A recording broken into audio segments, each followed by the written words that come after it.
పహల్గామ్ ఉగ్రదాడి తర్వాత పాకిస్తాన్కు మద్దతు ప్రకటించింది చైనా. PL-15 క్షిపణులను భారత్ను ధ్వంసం చేయడానికి సప్లై చేసింది. JF-17 ఫైటర్లు, గగనతల రక్షణ వ్యవస్థలు ఇలా ఒకటేంటి పేరుకి యుద్ధం చేసింది పాకిస్తాన్ అయినా దాన్ని అన్ని విధాలా వెనుకుండి నడిపించింది మాత్రం చైనానే. ఇంత చేసినా ఇండియాను కనీసం టచ్ కూడా చేయలేకపోయింది. అయినా ఆ దేశంలో మార్పు లేదు. ఇప్పుడు మరో కుట్రకు తెరలేపింది. భారత్ దాడితో కక్కా వికలమైపోయిన ఉగ్రదేశ రక్షణ వ్యవస్థ బలోపేతమే లక్ష్యంగా అడుగులేస్తుంది. మరి డ్రాగన్ డర్టీ ప్లాన్కి భారత్ ఎలా బదులు ఇవ్వబోతోంది? పాకిస్తాన్తో పాటు చైనాను కూడా ఢీ కొట్టక తప్పదా? Let's watch the story.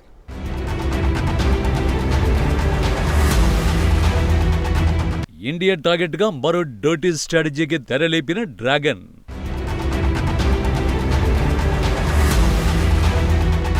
Pakistan బలోపేతమే లక్ష్యంగా ఆయుధ టెక్నికల్ సపోర్ట్.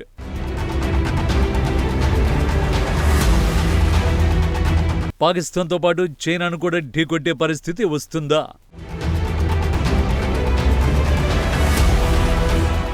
చైనా ప్రపంచంలో ఇంతకంటే అవకాశవాద దేశం మరొకటి ఉండదు. తనకు కష్టం వస్తే కలిసి పోరాడుదామని ప్రత్యర్థులతోనూ బేరసరలాడుతుంది.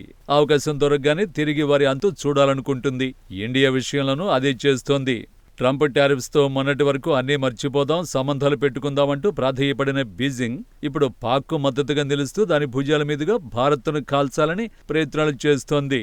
ఆపరేషన్ సింధూర్ సమయంలో పాకిస్తాన్ వెనకొండి నడిపిస్తూ భారత్ను దెబ్బకొట్టాలని విశ్వ ప్రయత్నాలు చేసింది. PL-15 క్షిపణులు, JF-17 ఫైటర్ జెట్లు, గగనతల రక్షణ వ్యవస్థలు పాకిస్తాన్ కాపాడటంతో పాటు భారత్ను ధ్వంసం చేస్తాయని భావించింది. కానీ రియాలిటీలో చైనా అనుకున్న ఫలితం రాలేదు. పైగా శక్తివంతమైనవిగా భ్రమపడ్డ ఆయుధాలు తుస్సుమన్నాయి.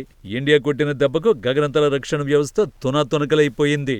PL-15 క్షిపణులు దారుణంగా విఫలమయ్యాయి. ఈ యుద్ధంలో ఓటమి పాలైంది పాకిస్తానీ అయినా ఘోర ఓటమి మాత్రం ఖచ్చితంగా డ్రాగన్ కంట్రీదే అని ప్రపంచమే ప్రకటించింది. కట్ చేస్తే బీజింగ్ భారత లక్ష్యంగా మరో ఎత్తుగడ వేసింది. ఇప్పుడు భారత్ చేపట్టిన ఆపరేషన్ సింధూర్ కారణంగా పాకిస్తాన్కు చుక్కలు కనిపించాయి. పాక్ వైమానిక దళానికి చెందిన 4 ఫైటర్ జెట్లను భారత క్షిపణి వ్యవస్థ కూల్చేసింది. అలాగే పాకిస్తాన్ వైమానిక దళంలో అత్యంత కీలకమైన సర్గోదా వైమానిక స్థావరం తీవ్రంగా దెబ్బతిన్నది. ఇందులోని రాడార్ వ్యవస్థ దాదాపుగా ధ్వంసమైపోయింది. వీటిని మరమ్మతులు చేయించాలంటే దాదాపు $100 మిలియన్ వరకు అవసరమవుతుందని నివేదికలు చెబుతున్నాయి.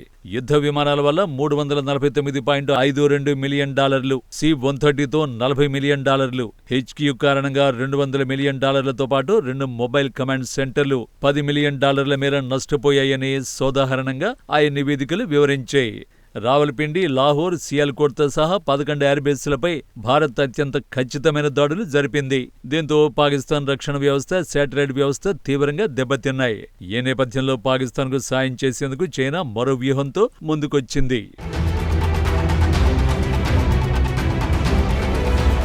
పాకిస్తాన్కి శాటిలైట్ కవరేజ్ పెంచడం, పాకిస్తాన్ సైన్యానికి మద్దతునివ్వడం, భారత కార్యకలాపాల గురించి వారికి తెలియచేయడమే లక్ష్యంగా చైనా ఈ సహాయాన్ని అందిస్తోంది. రియల్ టైం కోఆర్డినేషన్, నిఘా సామర్థ్యాలను పెంపొందించడానికి 5G కమ్యూనికేషన్ వ్యవస్థల ఏకీకరణపై కూడా రెండు దేశాలు దృష్టి సారించాయి. దీనిపై ఇరు దేశాల మధ్య గత వారం చర్చలు కూడా జరిగాయి. చైనా తన బైడు ఉపగ్రహ వ్యవస్థల్ని పాకిస్తాన్ సైన్యం యాక్సెస్ చేయడానికి మే 16న చైనా పాకిస్తాన్ సైనికాధికారుల మధ్య వ్యూహాత్మక సమావేశం జరిగింది. మరోవైపు ఆపరేషన్ సింధూర్ సమయంలో కూడా తన శాటిలైట్ సేవల్ని పాకిస్తాన్ సైన్యానికి అందించినట్లు తెలుస్తోంది. ఈ సాయం అందినప్పటికీ భారత్ దాడుల్ని తప్పించుకోలేకపోయింది. పాకిస్తాన్ సైన్యం ఉపయోగించే చైనా నిర్మిత ఫైటర్ జెట్స్, క్షిపణి వ్యవస్థల్ని భారత్ స్వదేశీ ఆయుధాలు ఉపయోగించి ధ్వంసం చేసింది. సరిహద్దు వెంబడి పాక్ దళాల కదలికల్ని, కార్యకలాపాలను పర్యవేక్షించడానికి భారత్ కూడా ఉపగ్రహాలను మోహరించింది. S-400 వైమానిక రక్షణ వ్యవస్థల్ని కూడా మోహరించింది. దీంతో ఆపరేషన్ సింధూర్ విజయవంతమైంది.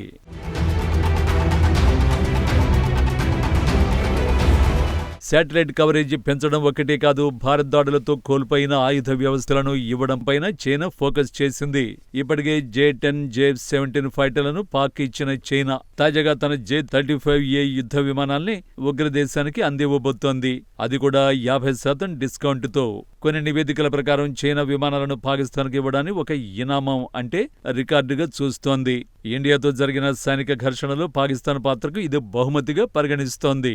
చైనా పాకిస్తాన్ రక్షణ సహకారం వేగంగా పెరుగుతోందని చెప్పడానికి ఇంతకంటే ఉదాహరణ అవసరం లేదు. ఈ ఏడాది ఆగస్టులోనే 30 J-35 ఫైటర్ జెట్ల మొదటి బ్యాచ్ పాకిస్తాన్కు అందనున్నట్టు భావిస్తున్నారు. రక్షణ రంగ నివేదికల ప్రకారం J-35E 5th generation stealth fighter, American F-35, Russian Su-57 ఫైటర్లకు దీటుగా చైనా చెబుతోంది. గంటకు 2200 కిలోమీటర్ల వేగంతో ప్రయాణిస్తోంది. లో అబ్జర్వబుల్ డిజైన్ కారణంగా ఇది రాడార్కు త్వరగా కనిపించదు. గాల్లో నుంచి గాలికి, గాల్లో నుంచి నేలపైకి క్షిపణులు ప్రయోగించగలదు. ఈ ఫైటర్ జెట్ ఖరీదు 600 కోట్లు కాగా పాకిస్తాన్కు 50% డిస్కౌంట్తో అందిస్తోంది. దీనికి తోడు చెల్లింపులు కూడా వాయిదాల పద్ధతిలో చేసేలా అవకాశం కల్పించింది. భారత్-పాకిస్తాన్ యుద్ధంలో చైనా ఆయుధాలు ఘోరంగా ఫెయిల్ అయ్యాయి. పాక్ ఇప్పుడు ఇస్తున్న J-35A ఫైటర్లు కూడా తేలిపోవడం ఖాయం. అంతేకాదు పాకిస్తాన్కు అందించే శాటిలైట్ కవరేజ్ కూడా యుద్ధంలో ఘోరంగా ఫెయిల్ అయింది. ఇప్పుడు దానిని పెంచినా పెద్దగా ఒరిగేదేం లేదు. నిజానికి భారత్ కూడా భారీ స్థాయిలో ఉపగ్రహాలను ఆపరేషన్ సింధూర్ కోసం మోహరించింది.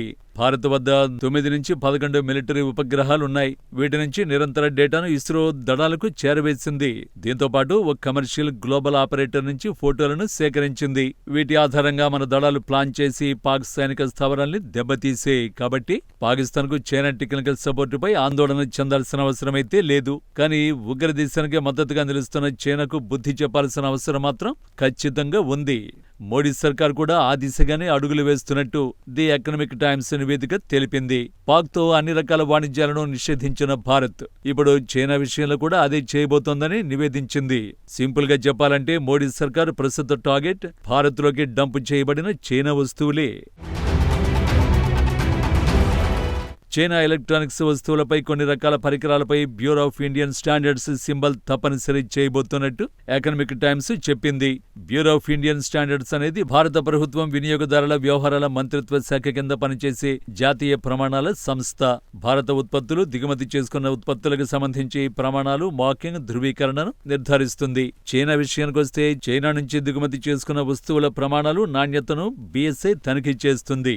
తద్వారా అవి భారతీయ ప్రమాణాలకు అనుగుణంగా ఉన్నాయో లేదో నిర్ధారిస్తుంది. ఆ తర్వాత వాటిని నిషేధించే అవకాశమూ ఉంటుంది. వివరంగా చెప్పాలంటే మన ప్రమాణాలకు తగినట్టుగా లేని వస్తువులను నిషేధిస్తుంది. చైనా వస్తువుల్లో చాలా వరకు చీప్ క్వాలిటీతోనే వస్తువులుంటాయి, ముఖ్యంగా ఎలక్ట్రానిక్ వస్తువులు. ఎందుకంటే ప్రపంచంలో తన వస్తువుల్ని తక్కువ ధరకు డంప్ చేసి క్యాష్ చేసుకోవడం చైనా వ్యూహం. ఇకపై ఆ వ్యూహం దారుణంగా విఫలమవుతుంది. ప్రపంచంలోనే అతిపెద్ద మార్కెట్లో చైనా వస్తువులు రిజెక్ట్ అయితే దాని ప్రభావం బీజింగ్ ఆర్థిక వ్యవస్థపై దారుణంగా ఉంటుంది. ఇప్పటికే భారత్ బాయ్కాట్ దెబ్బతో టోకీ, అజర్బైజాన్ బెంబేలెత్తిపోతున్నాయి. అందులో ప్రభుత్వ పాత్ర లేదు. కానీ చైనా విషయంలో ప్రభుత్వమే చర్యలకు దిగడం బీజింగ్ను దారుణంగా దెబ్బకొట్టడం ఖాయం.